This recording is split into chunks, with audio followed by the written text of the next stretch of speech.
Hello दोस्तों, Rahul commerce education में आपका स्वागत है।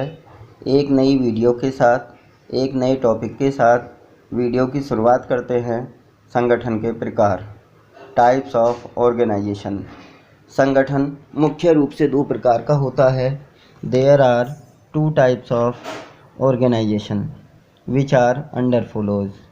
फर्स्ट ऑफ ऑल, औपचारिक संगठन, फॉर्मल ऑर्गेनाइजेशन। आफ्टर ऑल, अनौपचारिक संगठन, इनफॉर्मल ऑर्गेनाइजेशन। दोनों ही संगठनों को हमें अलग अलग समझना है। दोनों की विशेषताएं, दोनों की उपयोगिता तथा उनके दोषों को भी समझना है। तो फर्स्ट ऑफ ऑल, औपचारिक संगठन, फॉर्मल ऑर्गेनाइजेशन। संगठन का वह स्वरूप जिसमें मानव समूह को एक व्यवस्थित ढंग से समायोजित करके व्यापारिक उद्देश्यों को पूरा करने का प्रयास किया जाता है। इस संगठन में व्यक्तियों की कार्यक्षमता, योग्यता के आधार पर कार्य का विभाजन किया जाता है तथा व्यक्तियों का चयन किया जाता है। Such as an organization in which a proper sequence of the manual labor is called formal organization. It is helpful to complete the objects of the business. In this organization, all the work is distributed among the labor according their ability. प्रत्येक व्यक्ति को अपने अधिकार तथा दायित्वों का पूर्ण ज्ञान होता है, जिसके अनुरूप वह कार्य को पूरा करता है तथा व्यापारिक उद्देश्यों को पूरा करने का प्रयास करता है। इस संगठन में आदेश का क्रम ऊपर से नीचे की तरफ होता है तथा सुझाव का क्रम नीचे से ऊपर की ओर होता है। सबसे पहले higher authorities, medium level of management, lower level of management. तो जब कोई ऑर्डर पास होता है तो वो हायर लेवल से लोअर लेवल की तरफ होता है, एक स्ट्रेट लाइन में होता है और ऊपर से नीचे की तरफ होता है। जबकि हम सुझाव की बात करें तो सुझाव का क्रम नीचे से ऊपर की ओर होता है।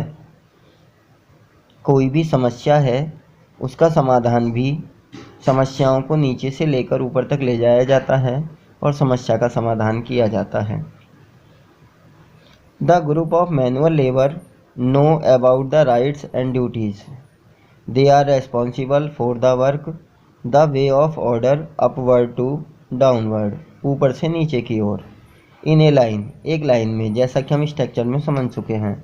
The suggestion is given down to up, नीचे से ऊपर की ओर सजेशन का क्रम होता है। नेक्स्ट टॉपिक है कैरेक्टरिस्टिक्स ऑफ फॉर्मल ऑर्गेनाइजेशन। औपचारिक संगठन की विशेषताएं।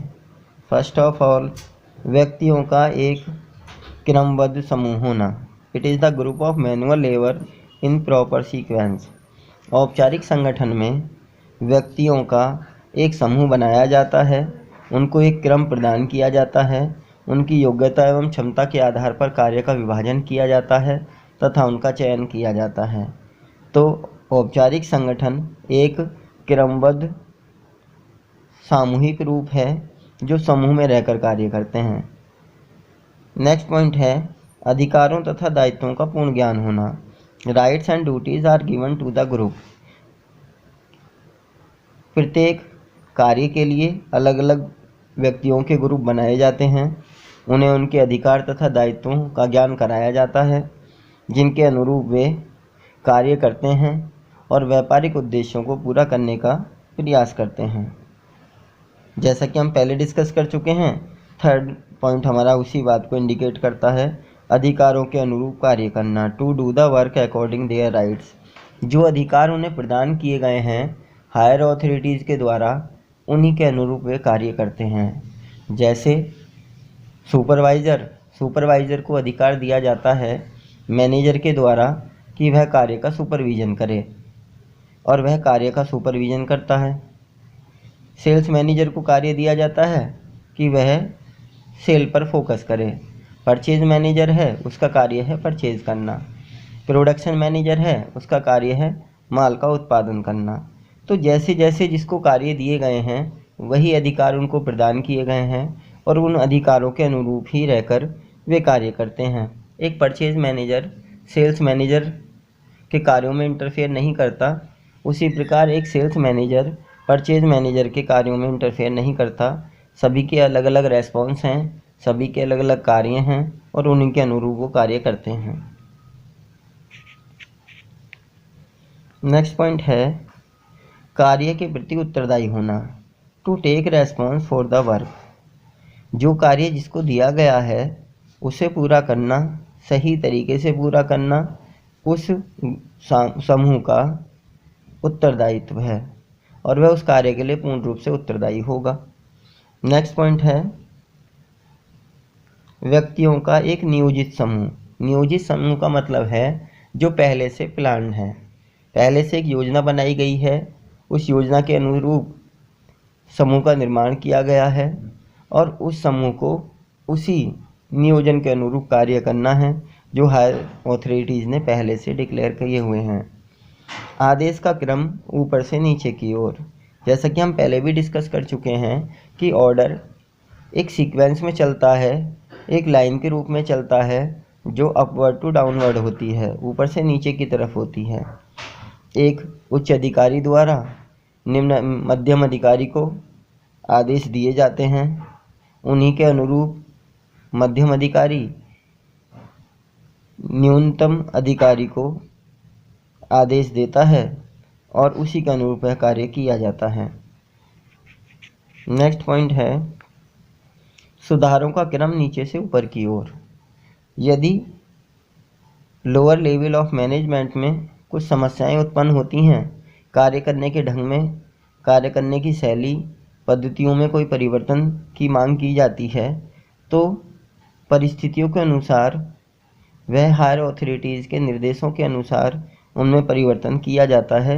इसलिए सुझाव समस्या समाधान का जो क्रम है वो नीचे से ऊपर की ओर चलता है। नेक्स्ट पॉइंट है औपचारिक संगठन के गुण। Merit of formal organization. औपचारिक संगठन वह स्वरूप है जो अपने निर्धारित उद्देश्यों को पूरा करने के लिए निर्धारित अधिकारों दायित्वों के अनुसार कार्य को संपन्न करता है, जिसमें निम्नलिखित गुण पाए जाते हैं। Formal organization is a group of manual labour which is helpful to complete the objects of the business. It complete the work according the rights and duties. The merits of formal organization are under follows. कौन कौन से merits हैं उसे हमें समझना है। कार्य का उचित विभाजन, proper divideation of the work. औपचारिक संगठन में व्यक्तियों की कार्य क्षमता और योग्यता के आधार पर व्यक्ति का चयन किया जाता है तथा उसे कार्य प्रदान किया जाता है ताकि कार्य को उद्देश्यपूर्ण बनाया जा सके। In this organization the work is given according the ability and capacity of the labour of the group of manual labour is appointed on the basis of their ability so that the object of business can be achieved easily.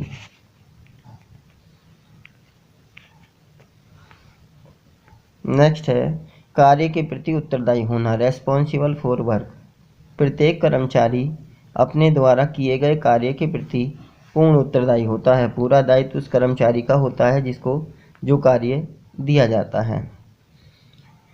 जिस कारण कार्य में लापरवाही तथा लापरवाही के कारण हानि होने की संभावना नहीं रहती है।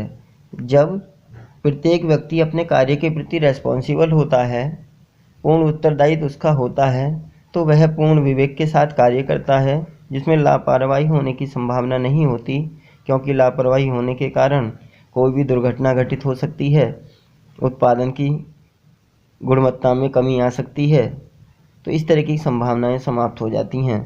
All the group has a response of their work, so there is no fear for loss in the business due to carelessness of the group of labor.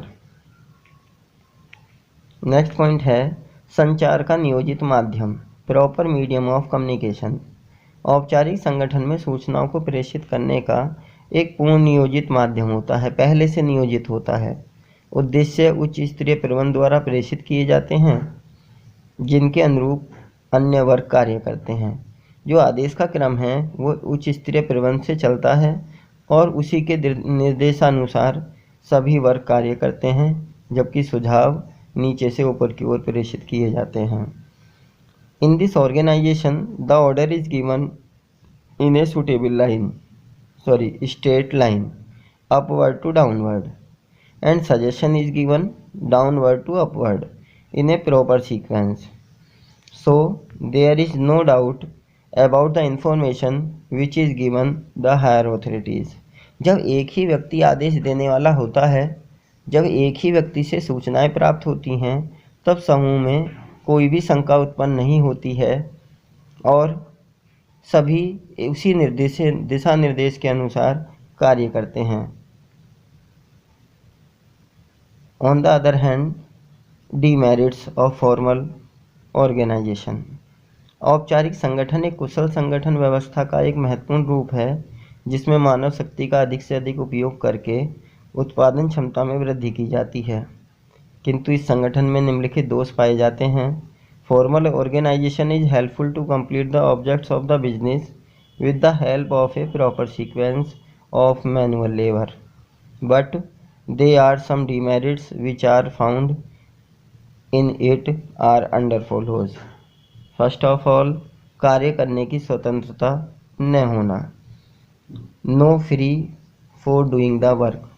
औपचारिक संगठन का यह एक महत्वपूर्ण दोष है कि प्रत्येक व्यक्ति आदेश के अनुसार कार्य करता है, जिस कारण व्यक्ति को कार्य करने की स्वतंत्रता नहीं होती है। कोई भी व्यक्ति अपनी इच्छा से कार्य करने के लिए स्वतंत्र नहीं है, वह प्रतिबंधित है कि वह दिशा निर्देश के अनुसार ही कार्य करेगा। It is the main demerit of this organization the labour is not free according their desire, it has response to do the work according the direction. जैसा उसे निर्देश दिया गया है उसी के अनुरूप उसे कार्य करना है, अपने विवेक से कार्य नहीं करना है। नेक्स्ट है आदेश का थोपना, स्ट्रेटनेस ऑफ ऑर्डर। औपचारिक संगठन में उच्च स्तरीय प्रबंध द्वारा दिए गए निर्देशों तथा आदेशों के अनुसार कार्य करना होता है।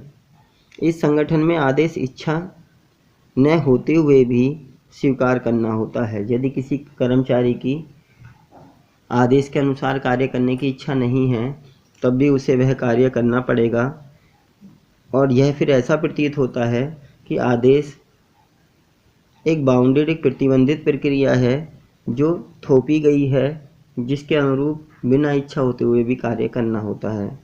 In this organization the direction is given by the higher authorities of the business, and the manual labor have to do the work according the direction, not for their desire। Next point है मत देने का अधिकार।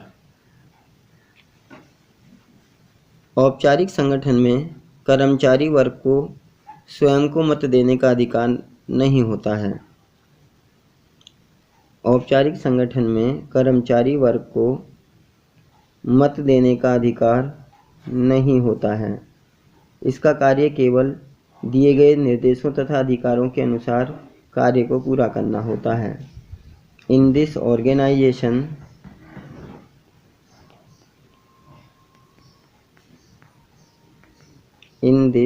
Organisation labour has not a right to give the suggestion about the work, they have to complete the work according the direction। उनके कोई rights नहीं होते हैं कि वो अपना सुझाव, अपना मत किसी कार्य के पक्ष या विपक्ष में दे। उन्हें केवल निर्देशों के अनुसार कार्य करना होता है। यह इसका एक महत्वपूर्ण दोष है। केवल कार्य के अनुरूप समूह का निर्माण, ग्रुप ओनली फॉर वर्क। औपचारिक संगठन में व्यक्तियों का समूह कार्य के प्रति प्रकृति के आधार पर निर्धारित किया जाता है। यह व्यक्तियों का एक ऐच्छिक नहीं होता है, ऐच्छिक समूह नहीं होता है। ऐच्छिक समूह नहीं होता है। इच्छा से बनाया गया समूह नहीं होता है। इसमें कार्य के अनुसार विभाजन किया जाता है। व्यक्ति की कार्य क्षमता, कार्य कुशलता के आधार पर समूह का निर्माण किया जाता है। यह ऐच्छिक रूप से नहीं होता, यह हायर ऑथोरिटीज द्वारा प्लान किया हुआ होता है। In this organization, the work is divided into several groups of manual labor. There is no freeness to make a informal group of the person.